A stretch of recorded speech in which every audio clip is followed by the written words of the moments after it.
Paul, you like Ohio State as we move on, and you talk about pressure. They put their money where their mouth is. Boy, they went out and said, all right, what do you need? We're tired of losing to Michigan. We're tired of not getting this thing done. We are going to load up in the transfer portal, and they did in a big way. Yeah, I mean, Ohio State, you look at that roster, Jimmy, obviously they have a quarterback question. They got Will Howard out of the transfer portal from Kansas State. Will Howard's had an interception problem, so he's gonna have great personnel around him there with the Buckeyes, but he's got to take care of the football a little bit better. And even though Howard is likely to be their season opening starter when they face Akron on August 31st, I'm not counting out true freshman Julian Sayin. I think he signed with Alabama initially, but when Saban retired, switches allegiances and goes to Ohio State, I think there's a possibility he's going to get an opportunity, and I wouldn't be surprised if he's their quarterback. And some other guys in the program. Devin Brown's been in the program a while. Aaron Nolan, they've recruited very well, obviously, at the quarterback position. So I think it's going to work itself out. You look, and this might not be a popular statement with some, and many might disagree, but if you remove the quarterback position, and I'm not saying you can because that's the most important position in all of sports, but at the other 21 positions, Ohio State's got a better roster than Georgia.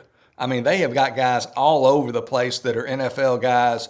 They are just totally ramped up. I mean, you look at, they had 4 guys who were potential top 50 picks in the NFL draft this past April who decided to come back. The wide receiver, Ibuka, the running back, Travion Henderson, the defensive end, Tuamalawa. That was pretty close on the pronunciation. And then cornerback, Denzel Burke. So they have those 4 guys that were projected as possible top 50 guys. They return to Columbus, as do left guard Donovan Jackson, who's been a 2-time All-Big Ten selection, and defensive end Jack Sawyer. Those are guys who just decided to come back for another year and another shot at that national title. And then you look at the fortification of their roster through additions like Quinshon Judkins from Ole Miss, who gained more than 2,700 rushing yards in his first 2 seasons. He and Henderson are going to be a pretty good running back tandem.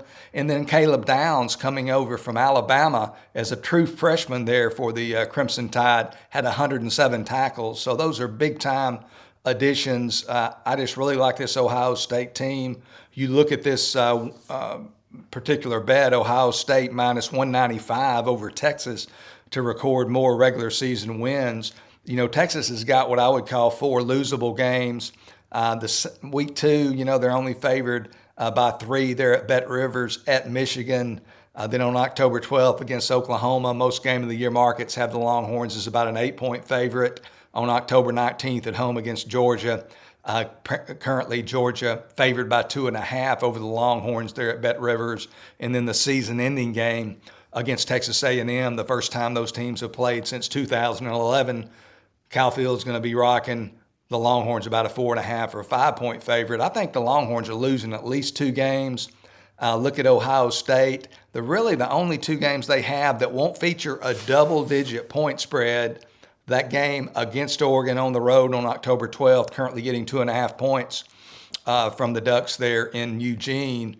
And then on November 2nd, traveling to Happy Valley, currently about a 5-point favorite over Penn State in game of the year markets there. So I think at the best case scenario from Texas's perspective, this is a push, and both teams have 2 losses.